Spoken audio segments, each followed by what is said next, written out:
The autumn wind carried the scent of dust and desperation through Jamestown, Montana, and Ruth Foster stood in the middle of Main Street with her two children clinging to her worn skirts, her spine straight despite the hunger gnawing at her belly. Three women from the church auxiliary approached with baskets of food and sympathy dripping from their painted mouths. But Ruth raised her hand before they could speak, her green eyes flashing with a pride that had kept her upright through 6 months of widowhood. "I appreciate your kindness, but I cannot accept charity," Ruth said firmly, her voice carrying across the dusty street. "If you have work, I will earn whatever you offer, but I will not take handouts." The women exchanged glances, their expressions shifting from pity to something closer to disdain. In 1882, a woman alone with 2 children was expected to accept help gracefully, to lower her eyes and take whatever scraps society offered. Ruth Foster had never been good at meeting expectations. "Pride goes before a fall, Mrs. Foster," the eldest woman said, her nose wrinkling as if she smelled something unpleasant. "Winter is coming, and those children need feeding."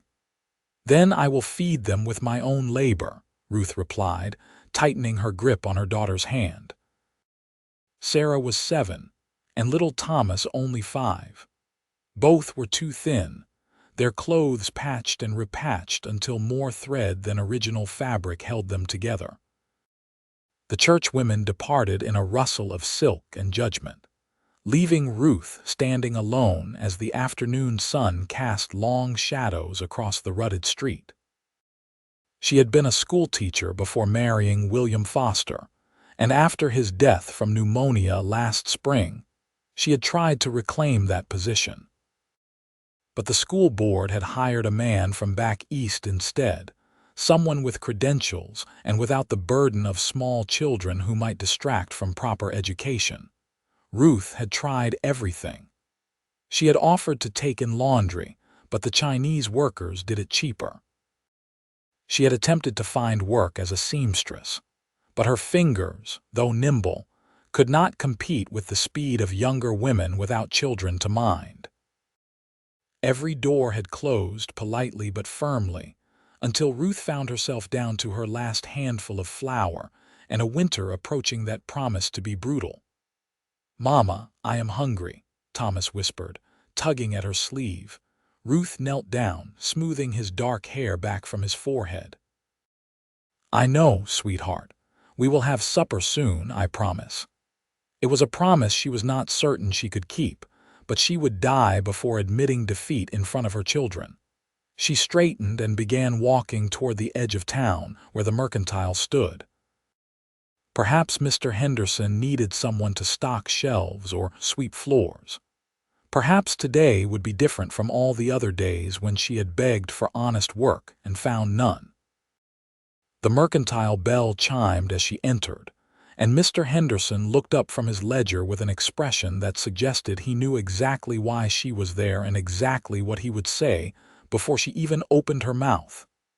"Mrs. Foster," he said, not unkindly, "I have told you before that I cannot afford extra help right now."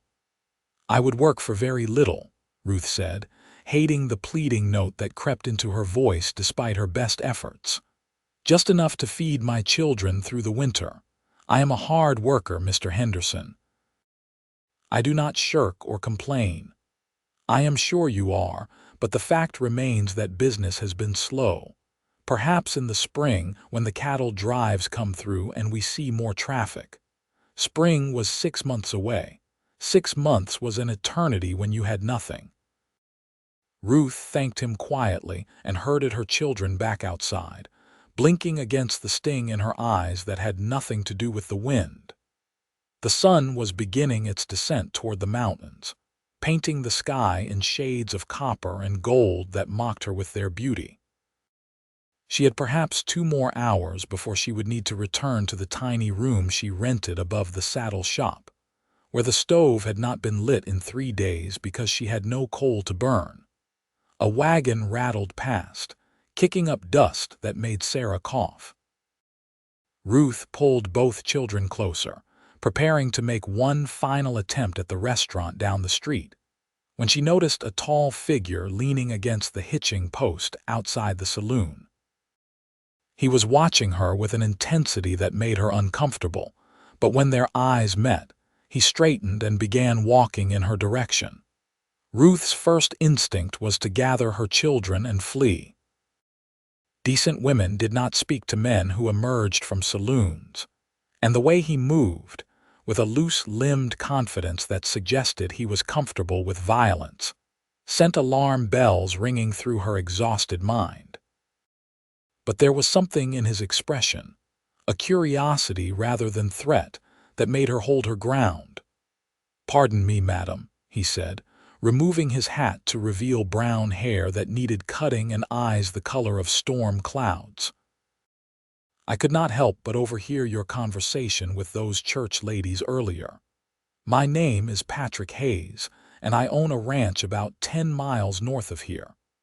Ruth tightened her grip on her children's hands. "I am not interested in the kind of work that comes from conversations near saloons, Mr. Hayes." His ears turned red, a flush that spread across his sun-darkened face. "No, madam, I apologize. I did not mean to suggest anything improper. I mean honest work. I need someone to help with my house.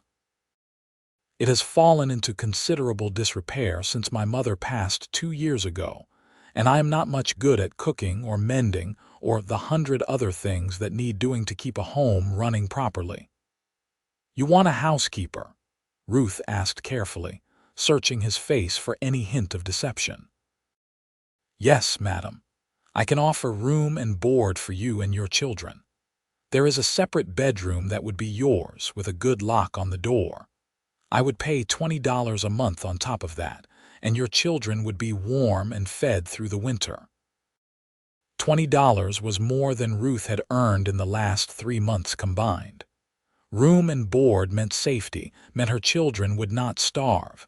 It sounded too good to be true, which meant it probably was. "Why would you offer this to a complete stranger?" Ruth asked. "You know nothing about me or my capabilities." Patrick Hayes turned his hat in his hands, studying it as if the answer might be written on the brim. "I heard you tell those women that you would not take charity but would work for what you needed. That kind of pride, the kind that keeps a person's spine straight when the world is trying to break them, that is worth something. My mother had that same quality. She would have liked you, I think." There was genuine grief in his voice when he mentioned his mother, a rawness that spoke of loss still fresh despite 2 years passing. Ruth understood that particular pain. William had been dead 6 months, and some mornings she still woke expecting to find him beside her. "I would need to see the ranch before agreeing to anything," Ruth said, "and I would want the terms written down properly in a contract." "Of course," Patrick said immediately. "I can bring you out tomorrow morning if that suits you. I will even have the contract drawn up by the lawyer in town before we go, so you can review it and make sure everything is legal and proper." Ruth studied him for a long moment. He was young, perhaps 26 or 27, with the weathered look of someone who spent his days outdoors. His clothes were worn but clean, and his hands, while calloused, were steady. There was no wedding ring on his finger, no mark where one might have been recently removed. A bachelor rancher was not unusual in Montana, where women were scarce and the work was hard enough to discourage all but the most determined. "Very well," Ruth said finally. "Tomorrow morning. Where should I meet you?" "I will come to you," Patrick said. "Where are you staying?" "Above the saddle shop. The entrance is around the back." He nodded, replacing his hat. "I will be there at 8 o'clock with the contract for you to review. And madam, thank you for considering this. I know it must be difficult to trust a stranger, especially one you met outside a saloon." The corner of Ruth's mouth twitched despite herself. "Yes. Well, desperation makes us all do things we might not otherwise consider." That night, Ruth lay awake in the darkness listening to her children's breathing and wondering if she was making a terrible mistake.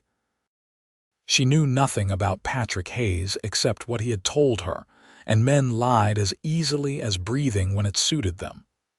William had been honest to a fault, but that had been part of what killed him. He had gone out in a storm to help a neighbor, had gotten soaked through and developed the cough that had eventually stolen his breath entirely. But what choice did she have? The money was gone. The work was gone. Winter was coming, and her children needed more than her pride could provide. When dawn broke gray and cold over Jamestown, Ruth was already awake and dressed in her best dress, which was really only her least worn dress, the fabric faded but clean.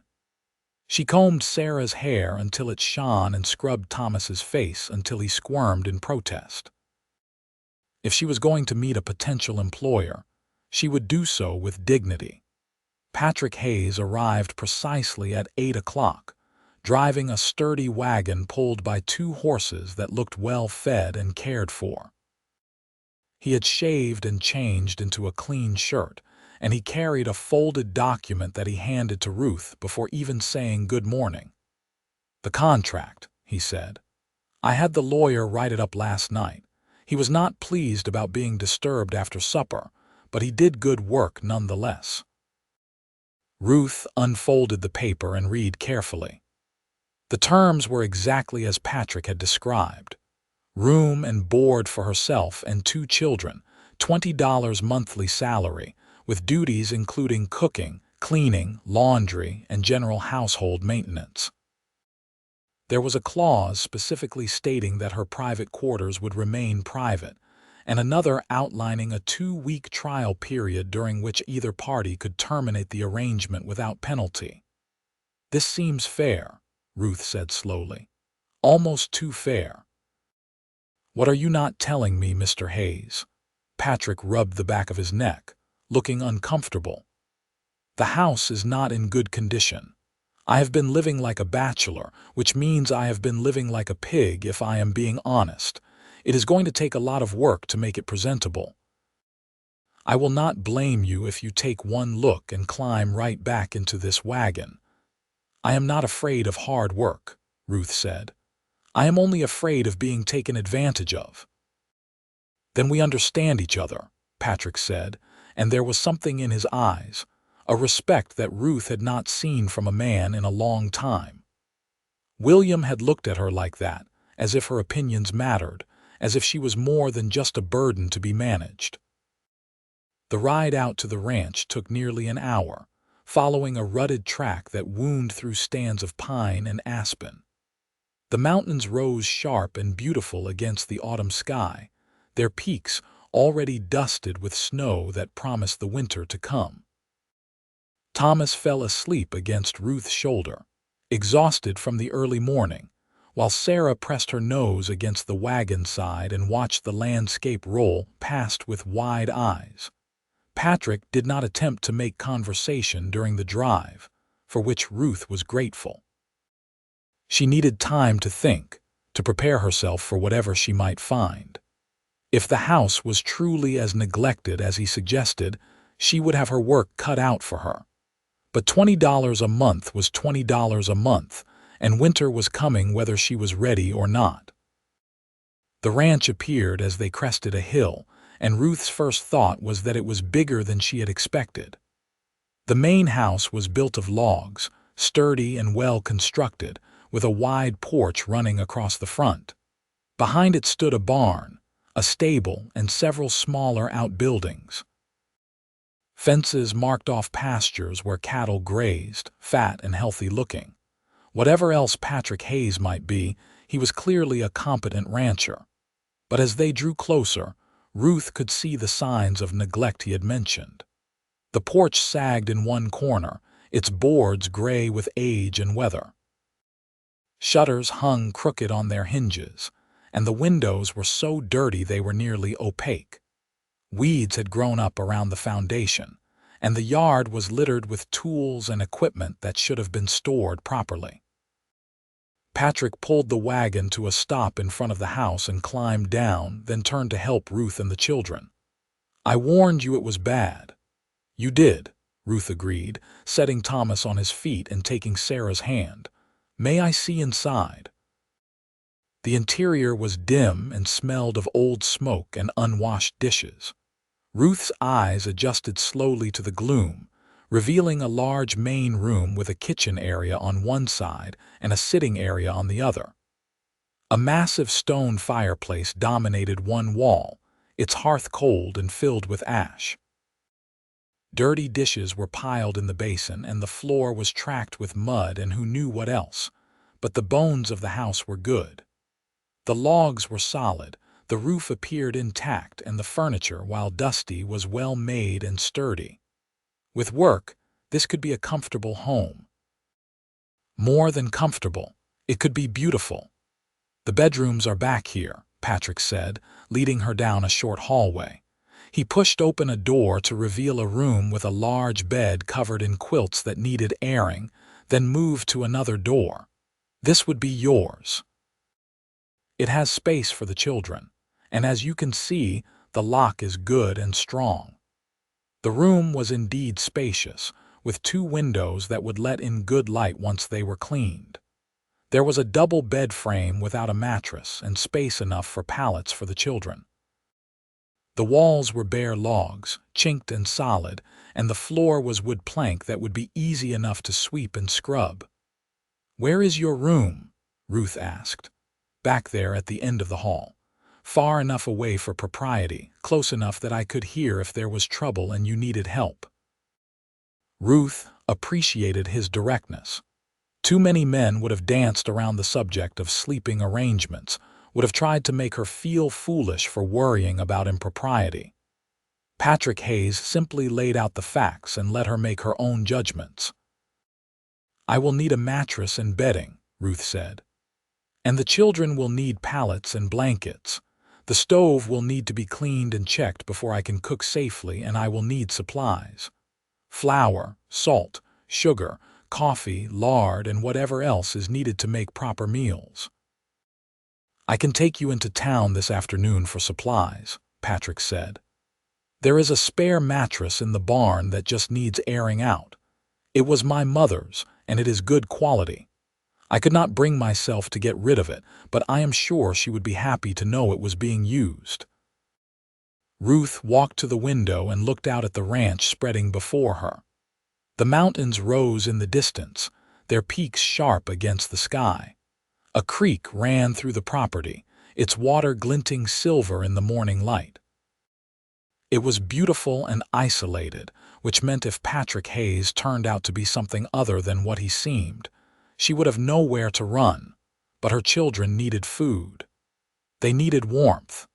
They needed a roof over their heads that did not leak and walls that kept out the wind. And Ruth was so tired of being afraid, so exhausted from the constant struggle to survive. "I will take the job," Ruth said, turning to face Patrick. "For the 2-week trial period as the contract states. If at the end of that time either of us is unsatisfied with the arrangement, we can part ways with no hard feelings." Patrick's shoulders relaxed, tension she had not realized he was carrying draining away. "Thank you, Mrs. Foster. I promise you will not regret this." Ruth hoped he was right. The first week was harder than anything Ruth had experienced since William's death. She had thought herself prepared for hard work, but she had underestimated just how neglected the house had become. Every surface needed scrubbing. Every dish needed washing. Every piece of fabric needed boiling and beating and hanging to dry in the cold autumn air. Patrick proved surprisingly helpful, hauling water from the well without complaint and repairing the sagging porch boards while Ruth attacked the interior. He kept to his word about maintaining propriety, eating his meals quickly and retreating to the barn or the pastures while Ruth worked. In the evenings, he would return exhausted and covered in dirt, eat whatever she had prepared, and disappear into his room after a quiet thank you. Sarah and Thomas adapted to ranch life with the resilience of children. Thomas was fascinated by the animals, spending hours watching the cattle and chickens with wide-eyed wonder. Sarah appointed herself Ruth's assistant, following her mother from room to room with a rag clutched in her small hands, determined to help however she could. By the end of the first week, the house was beginning to look like a home. The windows were clean enough to let in sunlight that revealed the warm honey color of the log walls.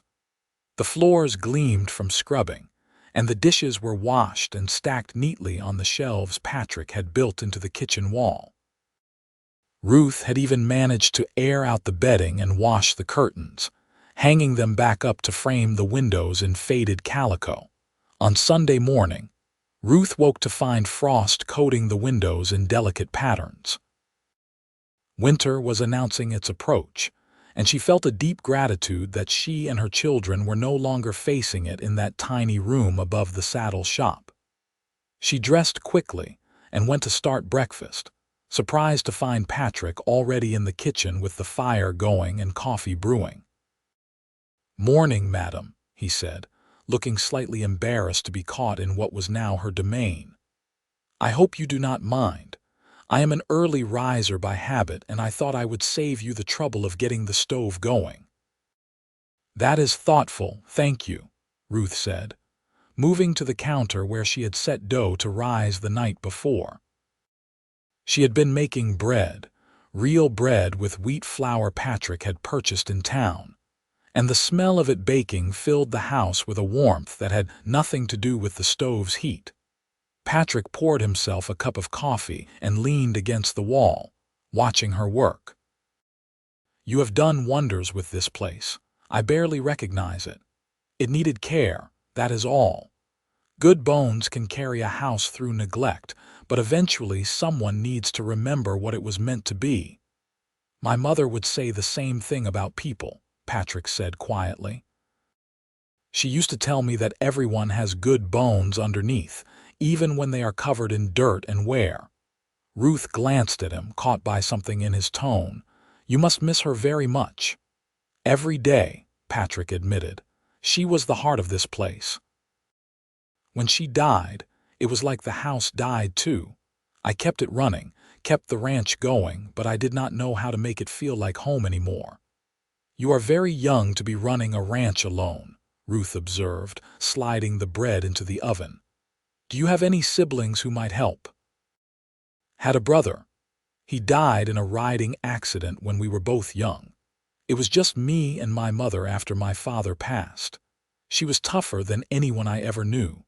She taught me everything about ranching, about treating animals with respect, about how hard work was its own reward." There was such love in his voice that Ruth felt something crack in her chest, some wall she had built to keep herself safe from feeling too much. Patrick Hayes was not what she had expected. He was rough around the edges, yes, but there was kindness in him, a gentleness that showed in how he never raised his voice around the children and always asked rather than demanded. "She would be proud of you," Ruth said. "From what I can see, you have built something solid here." Patrick's ears turned red again, that telltale sign of embarrassment that Ruth was beginning to find endearing despite herself. "I am just trying to live up to what she taught me. Some days I do better than others." The bread finished baking, and Ruth called the children for breakfast. They tumbled into the kitchen still half asleep, Thomas's dark hair sticking up in all directions and Sarah rubbing her eyes. But they were fuller than they had been a week ago, their cheeks beginning to round out with regular meals, and that was worth more to Ruth than any amount of pride. After breakfast, Patrick excused himself to tend to the animals, and Ruth tackled the laundry. It was cold work, her hands turning red in the wash water despite the fire she kept burning underneath the big tub. But there was satisfaction in hanging clean clothes on the line, watching them billow and snap in the wind like flags of domestic victory. Sarah helped her hang the smaller items, standing on a crate to reach the line. "Mama," Do you think we will stay here? I do not know, sweetheart. The trial period is not over yet. I hope we stay. I like it here. Mr. Hayes let me pet one of the calves yesterday and it licked my hand. Ruth smiled despite herself. Did it now? It did. Its tongue was rough like a cat but bigger. Mr. Hayes says in the spring there will be babies, and I can help name them if I want. In the spring. The words carried weight, implied a future that Ruth was not certain she could count on, but she found herself hoping, despite her better judgment, that maybe this time things would work out. The second week brought the first real snow, fat flakes that fell thick and fast, blanketing the ranch in white.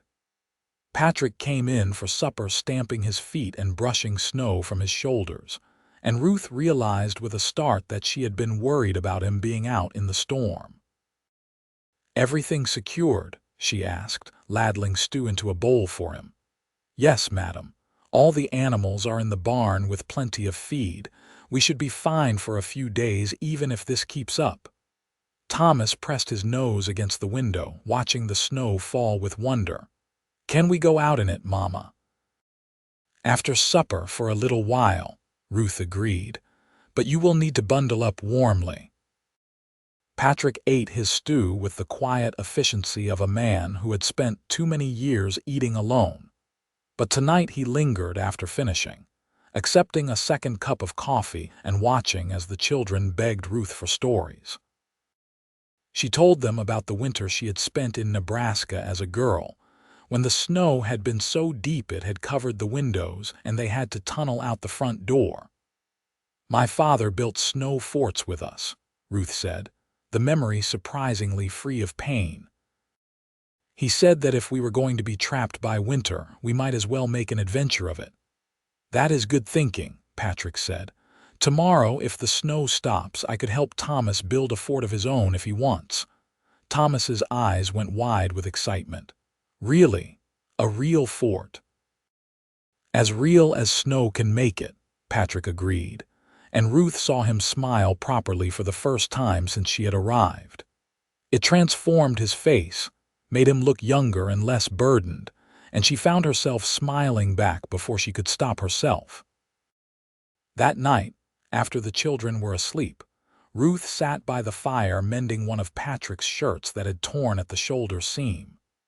She told herself it was just part of her duties, that mending his clothes was no different than washing his dishes or cooking his meals.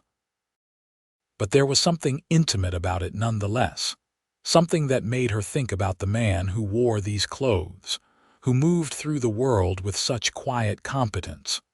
The door opened and Patrick came in, having made a final check of the barn. Snow dusted his shoulders and clung to his hair, melting into droplets that caught the firelight. "You do not have to do that, Mrs. Foster. I can handle my own mending." "It is part of the job," Ruth said, not looking up from her stitching. "Besides, it would be a shame to let a good shirt go to waste when a few minutes with a needle can fix it." Patrick hung his coat on the peg by the door and moved closer to the fire, holding his hands out to the warmth. "I have been meaning to talk to you about the trial period." Ruth's hands stilled on the fabric. Here it came, then. He would tell her that it was not working out, that he had made a mistake, that she and the children needed to leave. She had let herself hope, and that had been foolish. "The 2 weeks are up tomorrow," Patrick continued. "I wanted to know if you would be willing to stay on, permanently, I mean, or at least through the winter and into spring when we can reassess if needed." Relief flooded through Ruth so suddenly it made her dizzy. Yes, I would be willing to stay." "Good," Patrick said, and she could hear the smile in his voice even though she was still not looking at him. "That is good. I do not know what I would have done if you had said no. The house has not been this comfortable since my mother was alive, and the children, they bring life to the place." I had forgotten what that sounded like, children laughing. Ruth did look up then, meeting his eyes across the fire. "Thank you for giving us this chance, Mr. Hayes. You have saved our lives whether you realize it or not." "Patrick," he said quietly. "If we are going to be living under the same roof through the winter, you should call me Patrick. Mr. Hayes was my father, and he has been gone long enough that the name does not fit me any more." "Only if you call me Ruth," she replied. "Mrs. Foster makes me feel like an old woman, and I am only 24. Something shifted in Patrick's expression, a warmth that made Ruth's pulse quicken in a way it had not since William's death. "Ruth, then. That is a good name, strong. My mother chose it. She said I would need strength to get through life, and she was not wrong." They sat in companionable silence after that, the fire crackling between them and the snow falling soft outside the windows. Ruth finished mending the shirt and folded it neatly, setting it aside before standing to bank the fire for the night. "Good night, Patrick," she said, suddenly shy in a way she had not been since she was a girl. "Good night, Ruth," he replied, and the way he said her name made something flutter in her chest that she was not ready to examine too closely. November gave way to December, and the snow continued to fall. Ruth had never experienced a Montana winter before, and she was grateful for the solid walls of the ranch house and the steady supply of firewood Patrick kept chopped and stacked. The work kept her busy from sunrise to sunset, but it was satisfying work, the kind that showed visible results. Patrick began teaching Thomas to care for the animals, showing him how to feed the chickens and collect eggs without startling them. The boy followed Patrick around like a devoted shadow, asking endless questions about everything from how cows digested their food to why the sky turned pink at sunset.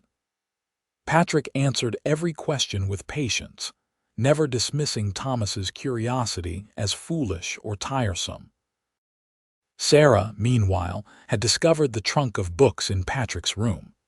Ruth found her one afternoon sitting on the floor with a volume spread across her lap, sounding out words with fierce concentration. "Mr. Hayes said I could read any of them I wanted," Sarah said when Ruth questioned her. "He has so many, Mama, stories about everything." That evening, Ruth brought up the books at supper. "Sarah tells me you have quite a collection." Patrick looked embarrassed again, that now familiar flush creeping up his neck. "My mother loved to read. She ordered books from back east whenever she could afford them. I do not get as much time for reading as I would like, but I keep them because they were hers." "Would you mind if I borrowed a few?" Ruth asked. "It has been so long since I had access to books. When I was teaching, I had the school library, but after William died, I could not afford to buy my own." "Of course," Patrick said immediately. "Take whatever you want. I am glad someone is getting use from them." That night, Ruth settled into bed with a volume of poetry and read until her candle burned low. She had forgotten this pleasure, the way words could transport you away from your own life and into something larger, something that reminded you that beauty still existed in the world even when times were hard. Christmas approached, and Ruth found herself wanting to make it special for the children despite their limited resources. She baked cookies with the last of the sugar and shaped them into stars and trees. She sewed new shirts for both Thomas and Sarah from fabric she found in Patrick's mother's sewing basket, working late into the night by candlelight to finish them before Christmas morning. For Patrick, she was less certain what to do. He was her employer, which meant a gift would be inappropriate. But he was also becoming something like a friend, and it seemed wrong to acknowledge the holiday for her children but not for him. In the end, she knitted him a scarf from yarn she unraveled from one of her own old sweaters, working the stitches tight, and even to keep out the brutal Montana wind. It was not much, but it was something, a small token of gratitude for the second chance he had given her family. On Christmas Eve, Patrick disappeared after supper and returned an hour later dragging a small pine tree. "I thought the children might enjoy decorating it," he said, brushing snow from his shoulders. "My mother used to make paper chains and string popcorn when I was young." Thomas and Sarah were beside themselves with excitement, having assumed that Christmas would pass unmarked in their new circumstances. Ruth helped them make decorations from paper and string, and Patrick popped corn over the fire while telling stories about the Christmases of his own childhood. "One year," he said, threading a needle through a kernel of popcorn, "we had a blizzard so fierce that we could not leave the house for 3 days. My mother made a game of it, pretending we were Arctic explorers trapped in our winter quarters. We built a fort out of blankets in the main room, and she read to us by lamplight until the storm passed." "What did she raid?" Sarah asked, leaning against Patrick's knee with the unconscious trust of childhood. "Adventure stories mostly, tales of sailing ships and far-off lands. She said that just because we were snowed in did not mean our imaginations had to be trapped too." Ruth watched Patrick with her children and felt something shift in her heart. He was so gentle with them, so patient, and they responded to him like flowers turning toward the sun. Thomas had not had a father figure since William's death, and Sarah barely remembered her father at all. But they were both blossoming under Patrick's quiet attention, growing more confident and secure with each passing day. When the children finally went to bed, exhausted and happy, Ruth retrieved the scarf she had knitted and held it awkwardly. "I made you something. It is not much, but I wanted to mark the holiday somehow." Patrick took the scarf carefully, running his fingers over the tight stitches. "You made this. For me. You have given us so much. A home, safety, hope for the future. A scarf seems like very little in comparison." "It is not little," Patrick said, and his voice was rough with emotion. "No one has made me anything since my mother passed. This means more than you know, Ruth." He wrapped the scarf around his neck, and Ruth felt absurdly pleased to see that it fit him perfectly, the deep blue color complementing his gray eyes. "I am glad you like it." "I will treasure it," Patrick said simply, and the way he looked at her made Ruth's breath catch in her throat. Christmas morning brought the smell of cinnamon and bread baking, and the children woke to find small presents laid out by the tree. Ruth had worried that her gifts would seem meager, but Thomas and Sarah were delighted with their new shirts and the rag dolls Ruth had sewn late at night. Patrick had whittled small animals for each child, a horse for Thomas and a rabbit for Sarah, the wood sanded smooth and detailed with remarkable care. "When did you find time to make these?" Ruth asked, admiring the craftsmanship. "Evenings in the barn," Patrick admitted. "I am not much good at sitting idle, so I keep my hands busy. I hope the children like them." Thomas was already galloping his wooden horse across the table, making sound effects, while Sarah cradled her rabbit as if it were alive. "I think that answers your question," Ruth said, smiling. The day was cold but clear, and after a breakfast of eggs and toast and the last of the bacon, Patrick suggested they all go for a walk around the property. Ruth bundled the children in their warmest clothes, and they set out into the glittering white landscape. The world was transformed by snow, every fence post capped with white, every tree branch drooping under the weight of ice that caught the sunlight and threw it back in rainbow prisms. The air was so cold it hurt to breathe, but it was clean and sharp, smelling of pine and winter and possibility. Thomas wanted to build his snow fort, so Patrick helped him roll enormous balls of snow while Sarah made snow angels and Ruth watched from the porch. She had not felt this peaceful in years, this sense that maybe, finally, things were going to be all right. When they came back inside, noses red and fingers numb, Ruth made hot cocoa from precious chocolate that Patrick had purchased in town without telling her. The children sipped it reverently, eyes closed in bliss, and Ruth met Patrick's gaze over their heads. "Thank you," she mouthed. He nodded. understanding without words that she was thanking him for more than just chocolate, for more than just a job and a roof over their heads. She was thanking him for giving her family a reason to celebrate again, for reminding them that joy still existed in the world. January came in bitter and cold, with winds that howled around the corners of the house and piled snow in drifts higher than the fence posts. Patrick spent most of his time checking on the cattle, making sure they had access to feed and water, returning each evening exhausted and covered in ice. Ruth began heating water for him each night so he could wash away the day's cold, and she made sure to have hot food waiting no matter how late he returned. One night he came in later than usual, and Ruth had fallen asleep in the chair by the fire waiting for him. She woke to find Patrick kneeling beside her, his hand gentle on her shoulder. "Ruth, I am sorry, I did not mean to worry you."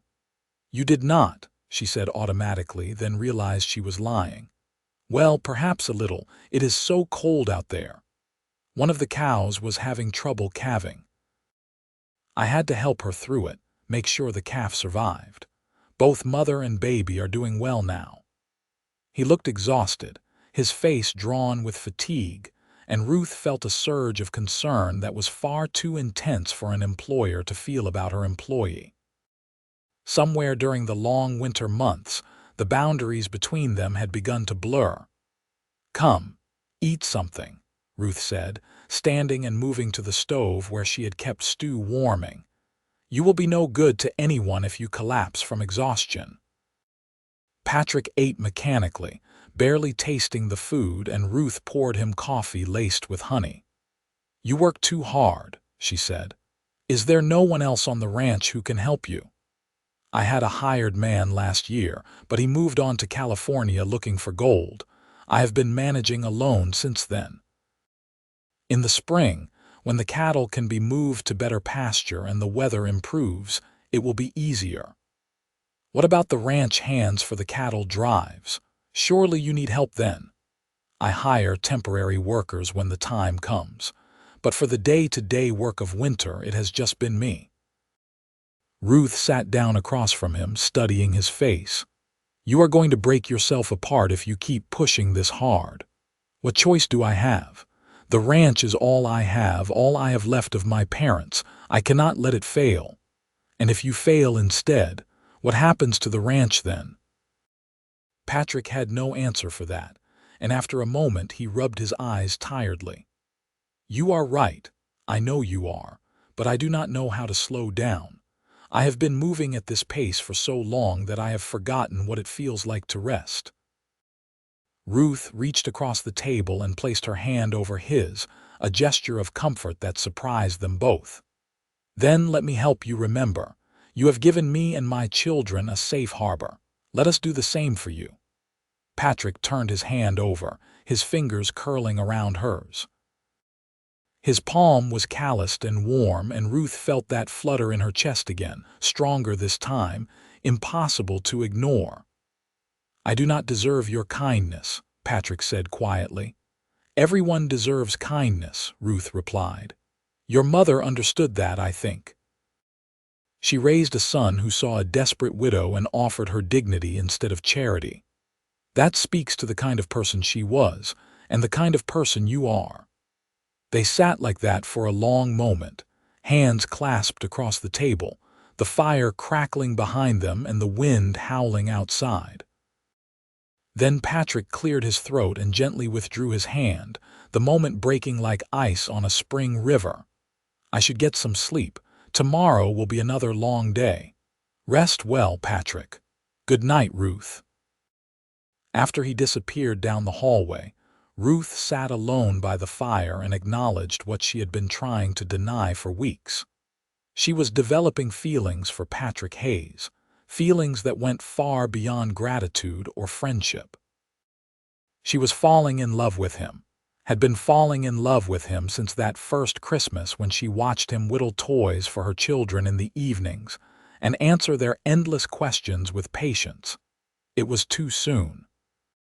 William had been dead less than a year, and good widows were supposed to grieve properly, to wear black and weep and never smile at another man. But Ruth had discovered that grief was not linear, that love did not follow rules or timelines. She still loved William, would always love the life they had built together. But William was gone, and Ruth was still alive, still young enough to hope for happiness. The question was whether Patrick felt the same way.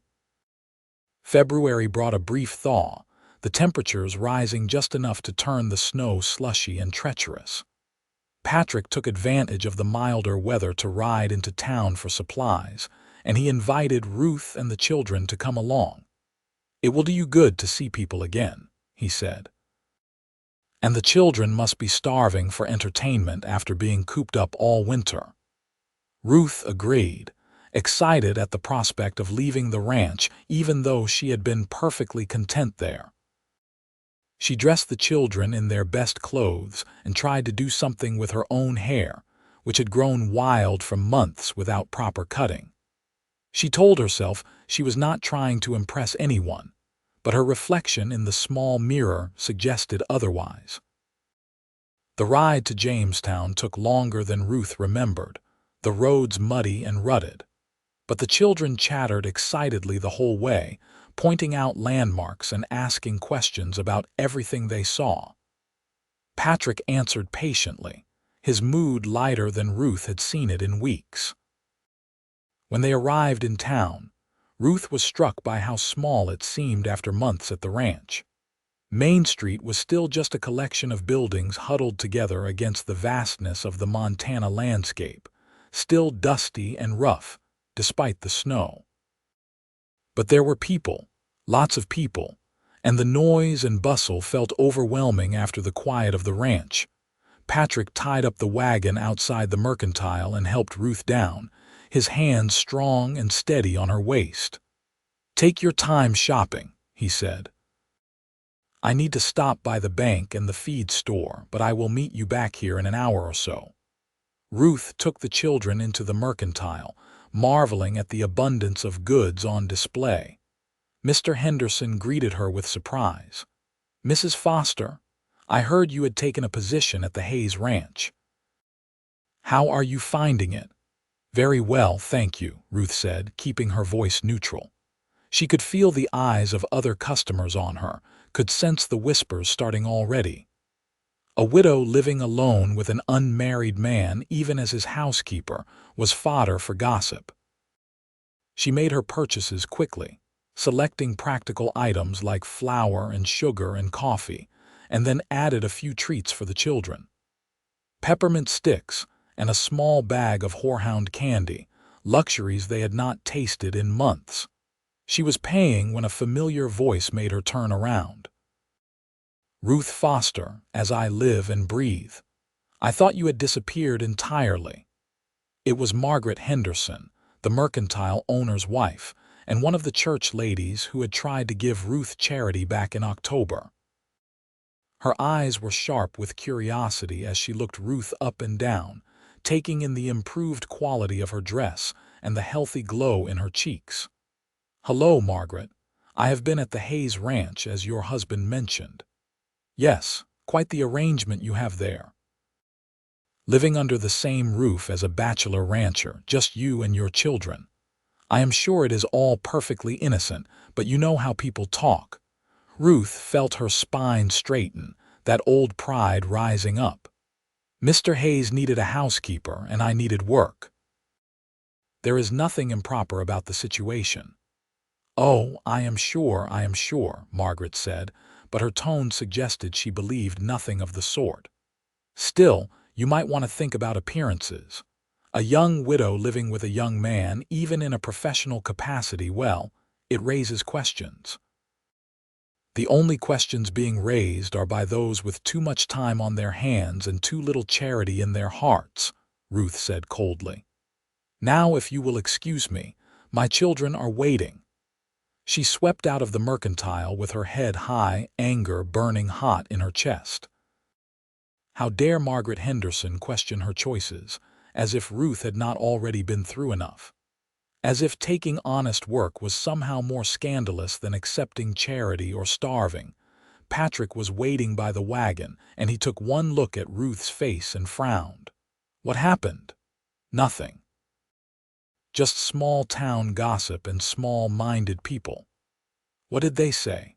Ruth hesitated, not wanting to burden him with the weight of other people's judgment, but Patrick waited patiently, and finally she sighed. Margaret Henderson implied that our living arrangement was improper. That people were talking.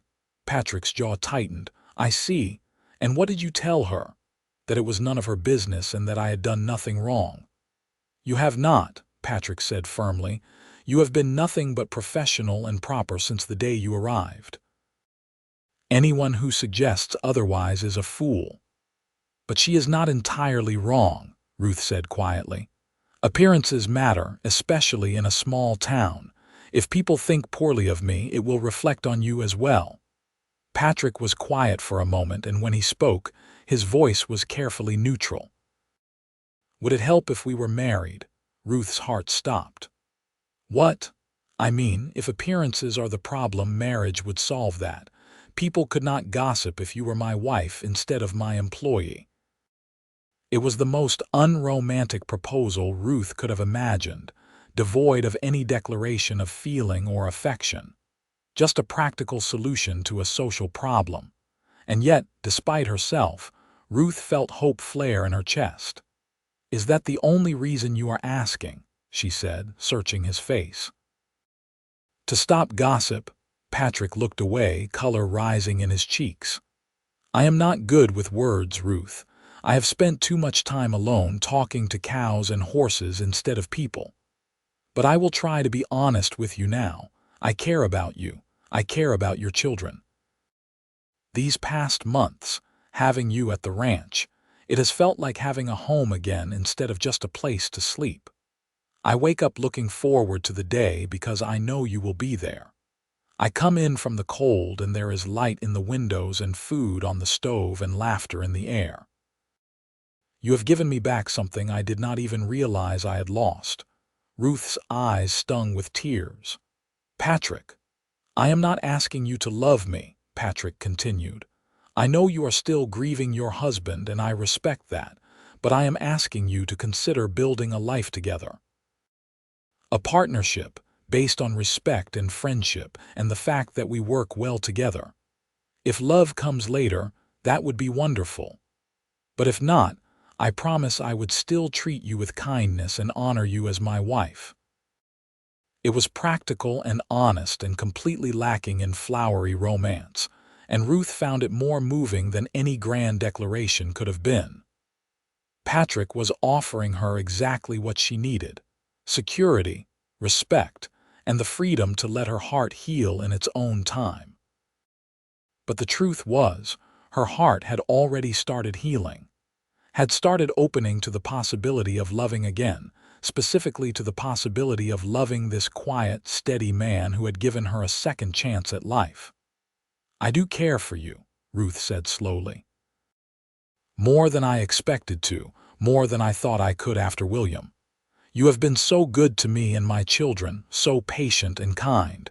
But marriage is not something to enter into lightly, even a practical one. Then think about it, Patrick said. Take whatever time you need. There is no rush and nothing has to change between us whether you say yes or no. I just wanted you to know that the option is there. Ruth nodded, her mind spinning. Marriage, to Patrick Hayes. It would solve the gossip problem, yes, but it would also bind her to this man in ways that went far beyond a working relationship. She would be his wife in truth, expected to share his life fully, to be a partner in every sense of the word. The question was whether she was ready for that. The ride back to the ranch was quiet, both adults lost in thought while the children dozed in the wagon bed. When they arrived home, Patrick unloaded the supplies and disappeared to the barn, giving Ruth space to think. That night, after the children were asleep, Ruth sat by the fire and tried to imagine what marriage to Patrick would look like. She already ran his household, already cooked and cleaned and mended his clothes. They already ate meals together and talked by the fire in the evenings. In many ways, they were already living as husband and wife, just without the legal and physical aspects that would make it official. The physical part did not frighten her as much as it might have. She had been married before, knew what was expected, and she was not indifferent to Patrick. Over the months, she had found herself noticing things about him. The way his shoulders moved when he split wood, the rare smile that transformed his serious face, the gentle patience he showed her children. She was attracted to him, had been fighting that attraction out of loyalty to William's memory. But William was dead, and Ruth was alive. William would not have wanted her to spend the rest of her life alone, grieving. He had loved her enough to want her happiness, even if that happiness came with another man. The question was not whether she could be happy with Patrick. The question was whether she was brave enough to try. 3 days later, Ruth found Patrick in the barn repairing tack. "I have thought about your proposal," she said without preamble. Patrick set down the leather he was working on, his expression carefully neutral. "And, yes, I will marry you." Something flashed in Patrick's eyes, too quick for Ruth to identify, but his voice remained calm. "You are certain?" "I do not want you to feel pressured." "I am certain. You are right that we work well together. You have been good to me and my children, and I believe we could build a good life together. I cannot promise to love you the way I loved William, at least not immediately. But I can promise to be a good wife, to be loyal and honest, and to pull my weight in this partnership." "That is all I ask," Patrick said, and then, hesitantly, he reached out and took her hand. "We will do this properly, Ruth. I will speak to the preacher in town, arrange for a simple ceremony." "Whatever you want." "I do not need anything fancy," Ruth said. "Simple is fine, but I would like the children to be there and maybe a witness or two for legality. Of course. Would you want to invite anyone from town?" Ruth thought of Margaret Henderson's judgmental face and shook her head. "No. Just us and whoever the preacher suggests as witnesses. This is about our family, not about satisfying society's expectations." Patrick squeezed her hand gently. "Then that is what we will do." They were married on a cold, clear morning in late February. The preacher performed the ceremony in his parlor, with his wife and the schoolteacher serving as witnesses. Ruth wore the best dress she owned, the fabric faded but clean, and Patrick had shaved and dressed in a suit that had belonged to his father. Sarah and Thomas stood solemn and wide-eyed, understanding that something important was happening even if they did not fully grasp what it meant. When the preacher asked if Patrick would take Ruth as his lawfully wedded wife, Patrick's voice was steady and sure. "I will." And when it was Ruth's turn, she looked into Patrick's gray eyes and saw nothing but honesty and hope. "I will." The kiss that sealed their vows was chaste and brief, a simple touch of lips that nevertheless sent heat racing through Ruth's veins.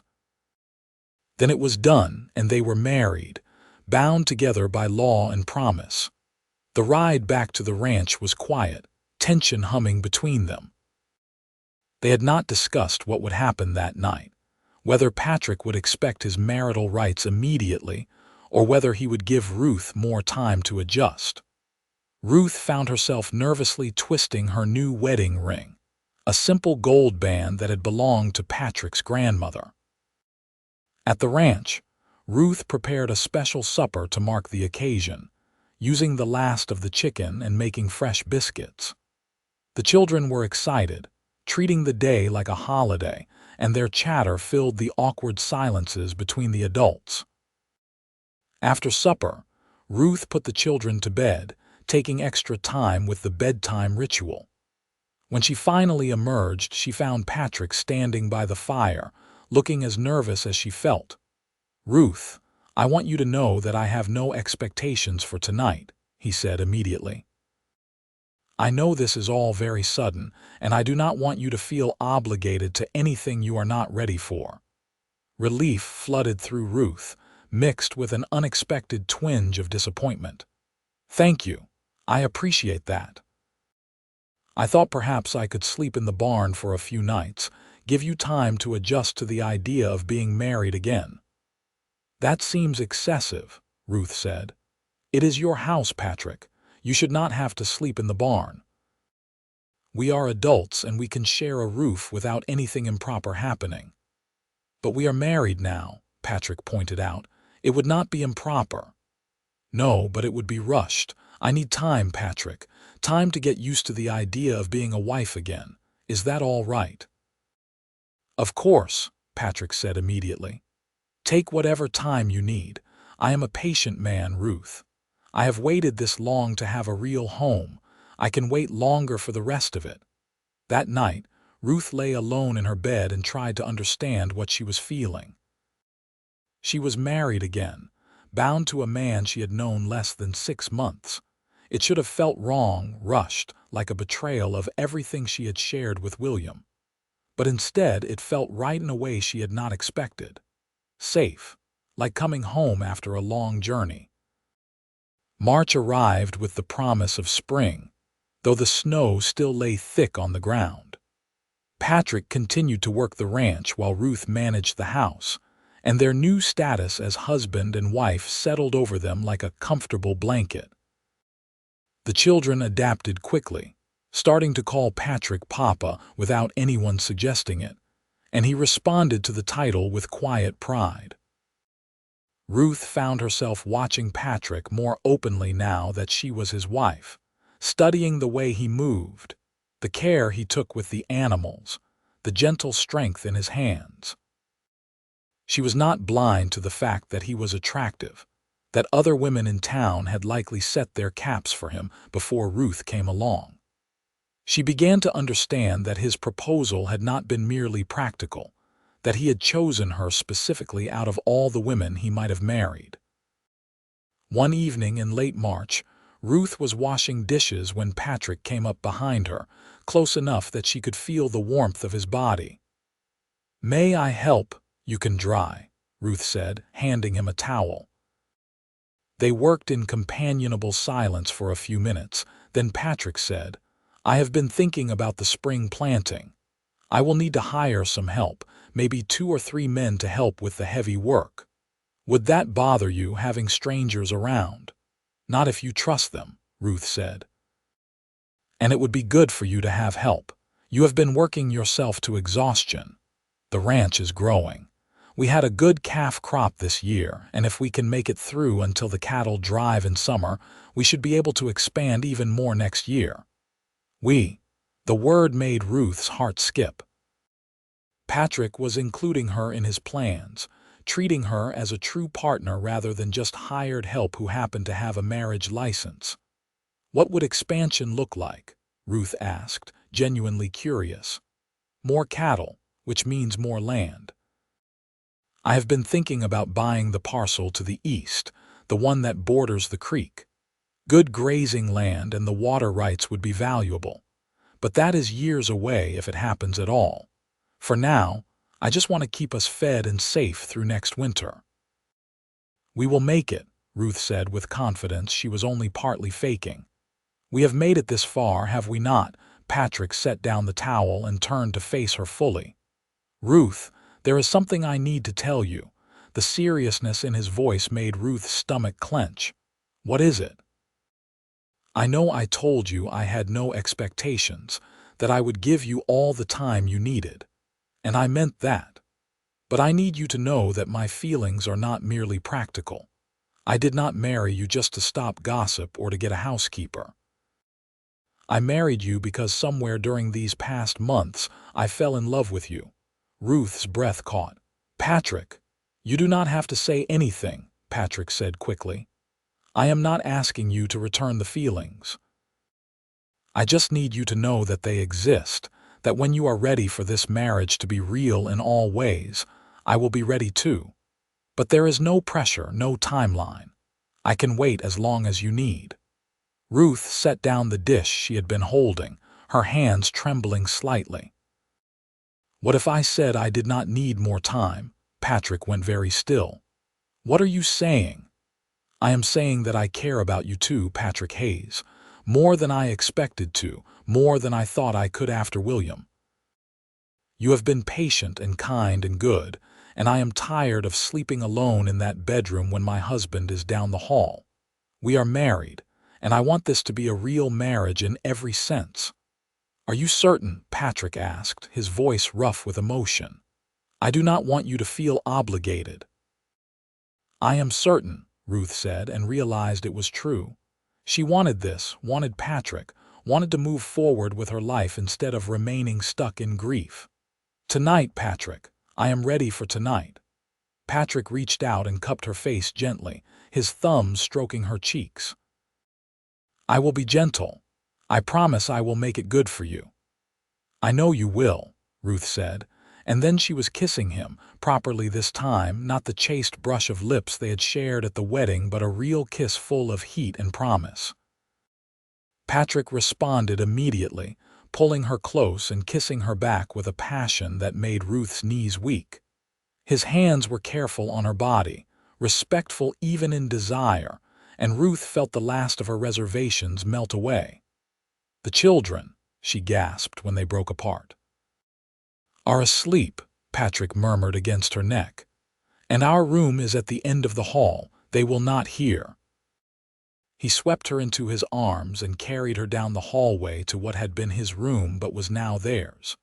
And Ruth went willingly, her heart pounding with anticipation and nerves, and something that felt remarkably like joy. Patrick set her down gently beside the bed and lit a lamp, keeping the flame low. I want to see you, he said simply. If that is all right. Ruth nodded, unable to speak past the lump in her throat. Patrick helped her undress, his movements slow and careful, giving her time to object if she wanted. But Ruth did not want to object.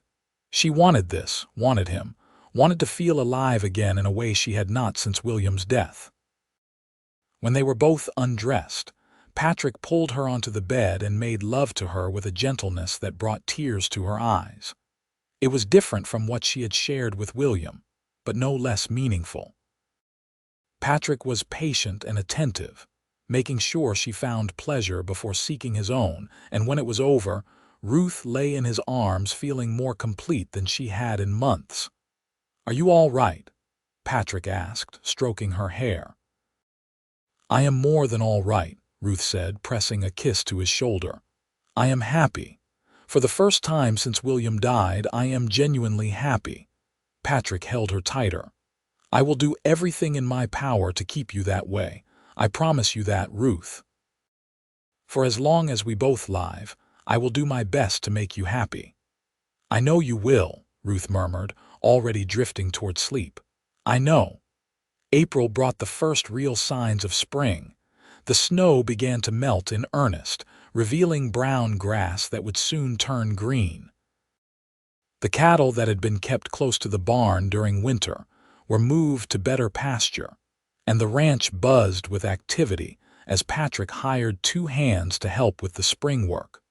Ruth found herself settling into the role of ranch wife with surprising ease. She cooked for the hired men, kept the house running smoothly, and spent her evenings with Patrick planning for the future. They talked about everything, about expanding the herd, about eventually building a larger house, about what they would teach the children as they grew. And at night, behind the closed door of their bedroom, Ruth discovered depths to her feelings for Patrick that she had not known existed. He was a generous lover, always putting her pleasure first, and Ruth found herself falling more deeply in love with him with each passing day. One morning in late April, Ruth woke feeling queasy. She made it to the basin just in time to be sick, and when Patrick came in to check on her, his face was creased with concern. Are you ill? Should I ride for the doctor? No, Ruth said, wiping her mouth with a shaking hand. No, I do not think I am ill. I think I might be pregnant. Patrick went very still. Pregnant, already? It has been 2 months since we began sharing a bed, Ruth pointed out. It is certainly possible. I will know for certain in a few more weeks, but the signs are there. The sickness, the exhaustion, the way certain smells make me feel ill. Patrick sat down heavily on the bed. A baby, we are going to have a baby. Ruth could not read his expression, could not tell if he was happy or dismayed. Are you upset? Upset? No, Ruth, I am. He looked up at her and there were tears in his eyes. I am overjoyed. A child, a family of our own. I never thought I would have this. Relief flooded through Ruth and she laughed shakily. I was so worried you would think it was too soon. Too soon. Ruth, I have wanted a family my entire life. I watched my parents together, saw how happy they were, and I always hoped I would find that same happiness. And now I have. You and the children, and soon a baby of our own. It feels like a dream. He pulled her into his arms, holding her carefully as if she might break. Ruth clung to him, letting the tears she had been holding back finally fall. Happy tears, tears of relief and joy and the bone-deep satisfaction of knowing she had made the right choice in marrying this man. The pregnancy was confirmed by the doctor in May, and Ruth was informed she would likely deliver in late December or early January. Patrick became even more protective, insisting she rest frequently and not overwork herself. Ruth found it both endearing and exasperating, but she allowed him his concern because she knew it came from love. Summer arrived hot and golden, and the ranch prospered. The cattle drive came and went, and Patrick returned from it with money enough to buy the eastern parcel he had mentioned. The ranch was officially expanding, growing from a modest operation into something that could support a family for generations. Sarah and Thomas thrived in the summer sun, growing brown and strong from helping with chores around the ranch.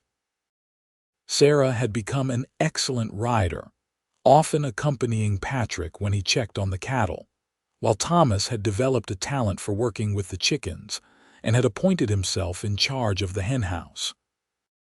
In July, Patrick took the whole family into Jamestown for the Independence Day celebration.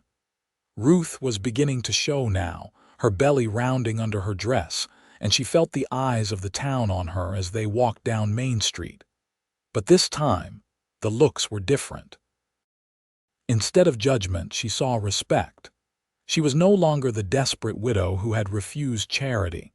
She was Mrs. Patrick Hayes, wife of a successful rancher, carrying his child. Margaret Henderson approached as they were watching the fireworks, her expression carefully neutral. Mrs. Hayes, how nice to see you. I heard about your happy news. Thank you, Margaret, Ruth said politely, determined to be gracious even though she still remembered the woman's earlier judgment.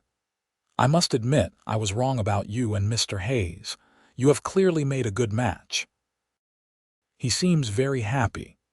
Ruth glanced at Patrick, who was showing Thomas how to light a sparkler, his face patient and kind. We are both happy. Sometimes the best things come from unexpected places. Margaret nodded slowly. Perhaps you are right. I apologize for my earlier comments. They were unkind and unwarranted. It was not much of an apology, but Ruth accepted it gracefully. Holding grudges took energy she would rather spend on building her new life. Autumn arrived again, completing the circle of seasons. Ruth's belly had grown large enough that she could no longer help with some of the heavier household tasks, but Patrick hired a girl from town to help with the work. Ruth spent her days preparing for the baby's arrival, sewing tiny clothes and arranging the spare bedroom as a nursery. Patrick built a cradle from wood he had been saving, working on it in the barn during his spare moments. It was beautiful, carved with intricate designs of mountains and trees, and when he presented it to Ruth, she burst into tears. "It is perfect," she sobbed, hormones making her emotions even more intense than usual. "Patrick, it is so beautiful." "Only the best for our child," Patrick said, wrapping his arms around her as much as her belly would allow. I want this baby to know from the first moment that it is loved and wanted." Christmas came again, their first as a true family. Ruth was enormous by then, moving slowly and uncomfortably, but she insisted on making the holiday special. Patrick brought home another tree, and Sarah and Thomas decorated it with enthusiasm while Ruth directed from a chair. On New Year's Eve, as the clock struck midnight, Ruth's labor began. Patrick rode through the dark to fetch the doctor while Sarah and Thomas huddled in their room, frightened by their mother's cries.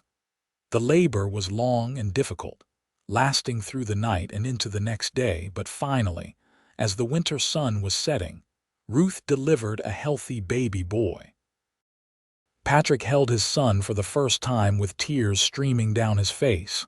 "He is perfect, Ruth, he is absolutely perfect." "What should we name him?" Ruth asked, exhausted but happy. "I want to name him William," Patrick said, "after your first husband. He gave you those two beautiful children, and without him, you would not be here with me. It seems fitting to honor his memory." Ruth felt her heart overflow with love for this man who would honor her past instead of trying to erase it. "William Patrick Hayes," she said, "a name to carry proudly." The baby let out a lusty cry, and Sarah and Thomas were allowed in to meet their new brother. They clustered around the bed, staring in wonder at the tiny red-faced infant, and Ruth looked around at her family and felt complete in a way she had never expected after William's death. Winter passed in a blur of sleepless nights and endless feedings. Patrick was attentive and helpful, taking the baby when he could to let Ruth rest, walking the floor with his son when William was fussy. He was a natural father, patient and gentle, and Ruth fell even more deeply in love with him watching him care for their child. Spring arrived again, bringing with it the promise of new beginnings. The ranch continued to prosper, and Patrick hired more permanent help so he would not have to work such brutal hours. He wanted time with his family, he said, time to watch his children grow and to be a real husband and father instead of just a man who slept under the same roof. On a warm day in May, Ruth stood on the porch watching Patrick teach Thomas and Sarah to ride horses properly. Baby William was asleep in her arms, his tiny fist curled against her chest. The mountains rose sharp and beautiful against the blue sky, and the creek sparkled in the distance, and Ruth thought about how far she had come in less than 2 years. She had arrived in Montana broken and desperate, a widow with 2 hungry children and nothing but pride to sustain her. She had refused charity but accepted work, had been given a chance by a cowboy who saw her worth when others saw only burden. That cowboy had hired her, and then he had married her, and now they had built a life together that was richer than anything Ruth had imagined possible. Patrick looked up from the corral and caught Ruth's eye, and the smile he gave her was full of such love and contentment that Ruth felt tears prick her eyes. She smiled back, unable to find words for the gratitude and joy that filled her heart. As the sun began to set, painting the sky in shades of gold and pink, Patrick came to stand beside Ruth on the porch. He wrapped his arm around her waist and looked out over the ranch they had built together. "Happy?" he asked simply. "More than I ever thought I could be again," Ruth admitted. "You saved my life, Patrick Hayes. You and this ranch and the chance you gave me when no one else would." "You saved mine too," Patrick said quietly. "I was just going through the motions before you came, working myself to death because I had nothing else to live for. You gave me a reason to care again, to build something that would last beyond my own lifetime. You gave me a family." Ruth leaned her head against his shoulder, careful not to wake the sleeping baby. "I love you. I know I was slow to say it, slow to accept it, but I do love you. With everything I am." "I know," Patrick said, pressing a kiss to her hair. "And I love you. I will love you every day for the rest of our lives, Ruth Hayes. That is a promise I intend to keep." They stood together watching the sunset paint the Montana sky in fire. A cowboy and a widow who had taken a chance on each other and found something neither had been looking for. A second chance at happiness, at love, at building a life worth living. Sarah came running up to the porch, breathless and excited. "Mama, Papa, did you see me? I cantered all the way around the corral without falling off." "I saw," Ruth said, smiling down at her daughter. "You were wonderful, sweetheart." Thomas followed more slowly, leading his horse carefully. At 7 years old, he was becoming more cautious, more thoughtful, taking after Patrick in temperament. "When can I try cantering, Papa?" "When you are a little steadier at trotting," Patrick said. "There is no rush. You are doing very well for your age." As the children chattered about their riding lessons, Ruth looked down at baby William sleeping peacefully in her arms. He would grow up knowing nothing but love and security, would never remember the hard times before Patrick came into their lives. He would have brothers and sisters, Ruth thought, more children to fill this house with noise and laughter. She and Patrick were young yet, with years ahead of them to build their family and their ranch. The future stretched out before them, full of possibility, full of promise. There would be hard times, certainly. Ranching was never easy, and life had a way of throwing challenges when least expected. But Ruth had learned that she was stronger than she knew, that she could face whatever came as long as she had people she loved beside her, and she had Patrick. Steady, patient, kind Patrick, who had seen her at her lowest and offered her dignity instead of pity. Who had married her when she needed security and loved her when she was ready to love again. Who would stand beside her through whatever came, just as she would stand beside him.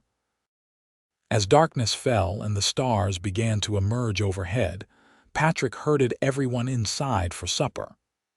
The kitchen filled with warmth and light, and the smell of the stew Ruth had left simmering on the stove. They gathered around the table, this patchwork family built from loss and second chances, and bowed their heads while Patrick said grace. "Lord, thank you for this food and for the hands that prepared it. Thank you for this family, for every person sitting at this table. Thank you for second chances and new beginnings, for love that heals and hope that sustains us. Help us to be worthy of the blessings we have received. Amen." "Amen," Ruth echoed, squeezing Patrick's hand under the table. After supper, after the children were bathed and put to bed, Ruth and Patrick sat together on the porch in the comfortable silence of people who knew each other well. Baby William was asleep in the cradle Patrick had built, and the night was soft with the sounds of spring. Frogs singing by the creek, the whisper of wind through the new leaves, the distant call of a night bird. "I have been thinking," Patrick said slowly, "about next spring. I know William will only be a little over a year old, but I was thinking maybe we could try for another child. I always wanted a big family." Ruth smiled in the darkness. "I would like that. Sarah and Thomas are growing up so fast, and I am not ready to be done with babies yet." "Good," Patrick said, relief evident in his voice. "I was worried you might think it was too soon, that I was being greedy wanting more when we already have so much." "You could never be greedy," Ruth said firmly. "You are the most generous man I know, Patrick Hayes. You give and never ask for anything in return." "I have everything I want right here," Patrick said simply. "A wife I love, children who are healthy and happy, a ranch that is thriving. What more could any man ask for?" Ruth shifted closer, fitting herself against his side in the way that had become natural over the months of their marriage. "Tell me about your dreams, not for the ranch but for yourself. What do you want from life?" Patrick was quiet for a long moment, considering. "I want to grow old with you. I want to see our children grow up and have children of their own. I want to sit on this porch when we are both white-haired and gray and look back on a life well lived. I want to know that I made a difference, that the world was better because I was in it.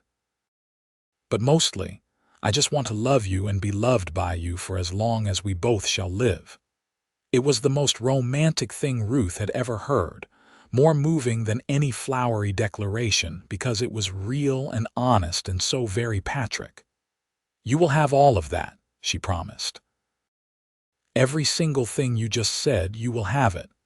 I promise you that, Patrick. We will grow old together on this ranch, surrounded by our children and grandchildren. We will build something that lasts, something that matters."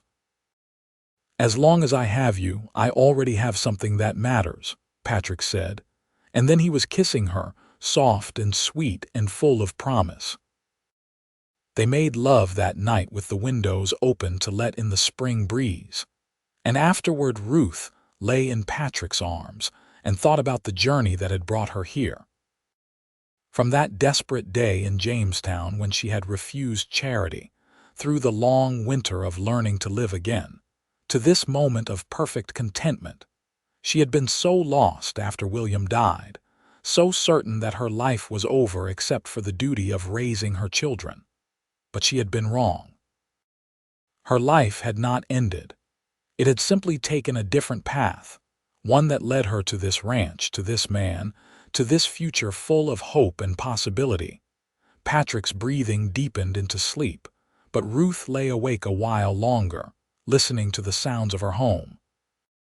The baby stirring in his cradle, the creak of the house settling, the soft whisper of wind through the eaves.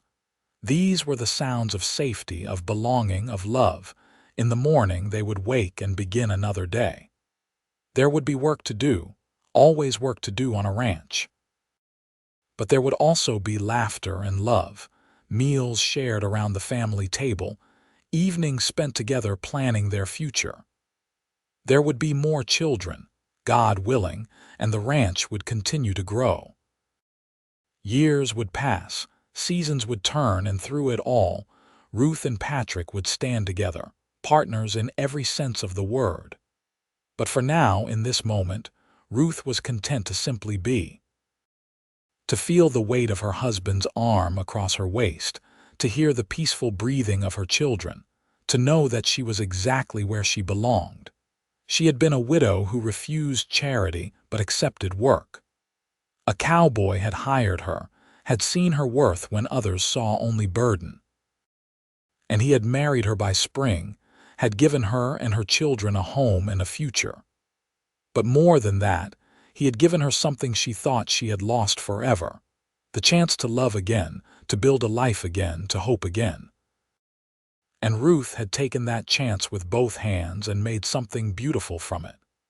She had proven that endings could also be beginnings, that loss could lead to finding, that the human heart was more resilient than anyone expected. She had survived the worst and come out the other side stronger, ready to face whatever came next with courage and grace. As sleep finally claimed her, Ruth's last thought was a prayer of gratitude. Thank you for second chances. Thank you for Patrick. Thank you for this life we have built together. Help me to be worthy of it, to appreciate every precious moment, to never take for granted the miracle of love that comes when you least expect it, but need it most. The years that followed were good ones. Ruth and Patrick had 3 more children, twin girls born in the spring of 1885, and another boy in 1887. The ranch continued to expand and prosper, becoming one of the most successful operations in the territory. Sarah grew into a beautiful young woman who married a neighboring rancher's son, while Thomas took over much of the day-to-day operation of the ranch as Patrick grew older. But that was all still to come. For now, in the spring of 1883, Ruth and Patrick were young and in love and building their life together one day at a time. They had found each other in the most unlikely of circumstances, had taken a chance on each other when neither had anything left to lose. And from that chance, they had built something that would last for generations. A family, a home, a legacy of love. On a warm evening in late May, as the sun set over the Montana mountains and painted the sky in shades of rose and gold, Ruth stood on the porch of the ranch house with Patrick's arms around her and their children playing in the yard before them. She looked at everything they had built and knew with absolute certainty that she had made the right choice. She had refused charity but accepted work. And in accepting that work, she had found far more than just a job. She had found a home. She had found a family. She had found love when she thought her heart was too broken to love again. She had found Patrick Hayes, the cowboy who had hired her and married her by spring, and who would love her faithfully for all the years to come. And that, Ruth thought, was the greatest gift of all.